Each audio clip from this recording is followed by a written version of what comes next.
Bonjour à tous et à toutes, Shavua Tov et Hanouka Sameach, en ces jours de Hanouka, ces jours de lumière, ces jours de fête. Aujourd'hui c'est la Iloula de Rabbi Chaim Tirer, Rabbi Chaim de Tchernowitz, c'est comme ça qu'on l'appelle suivant sa ville. Il est né en 1740 et niftar en 1817, c'est un Rav qui était un grand maître du chassidisme. Il a écrit notamment un livre qui s'appelle Siduro Shel Shabbat, un livre extraordinaire sur le Shabbat, et aussi on le connaît sur son Ber Maim Chaim, commentaire sur la Torah, d'une très grande profondeur, et un des livres de Chassidut les plus fameux. Rabbi Chaim Tirer, qui est monté en Eretz Israël et qui avait loué une maison, donc dans la ville de Tzfat, et il avait loué la maison près d'un propriétaire, et il est parti au mikvé, et c'était veille de Shabbat, il est revenu du mikvé, et le propriétaire lui dit: écoutez monsieur, cette maison était habitée par une personne, vous pouvez pas rentrer comme ça. Il a dit: mais c'est moi.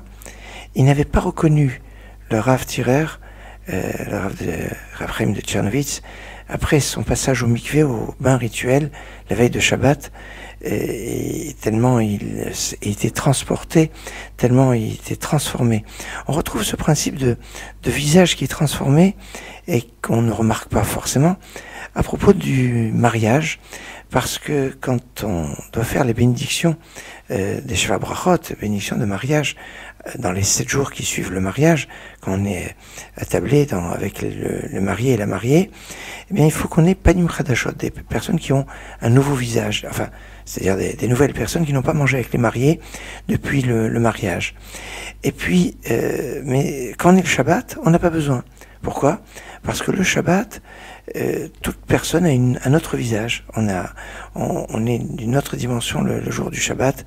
Il y a quelque chose de remarquable sur cet aspect qui était visible sur le visage de Rabbi Chaim Tchernowitz, Rabbi Chaim Tirer. Et je voulais vous faire partager en ce début de semaine que nous puissions être dans la dimension de la lumière de Hanouka, avec tout son symbole, toute sa force, tout son éclat. Shavua Tov, Hanouka Sameach.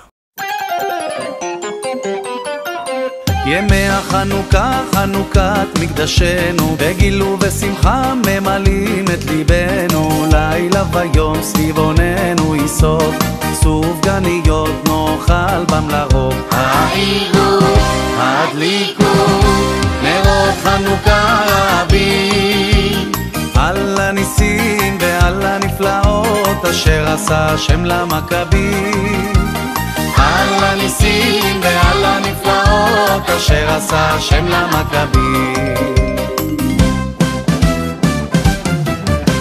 הנרות הללו שאנו מדליקים, הנרות הללו שאנו מדליקים, על הניסים ועל הנפלאות ועל התשועות ועל הנחמות שעשית לאבותינו, שעשית לאבותינו בימים ההם, בימים ההם, בימים ההם, בזמן הזה.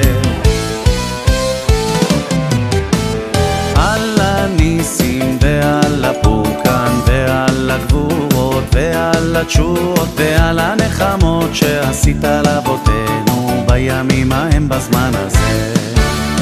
על הניסים ועל הפורקן ועל הגבורות ועל התשועות ועל הנחמות שעשית לאבותינו בימים ההם, בזמן הזה. על הניסים ועל הפורקן ועל הגבורות ועל התשועות ועל הנחמות שעשית לאבותינו בימים ההם, בזמן הזה.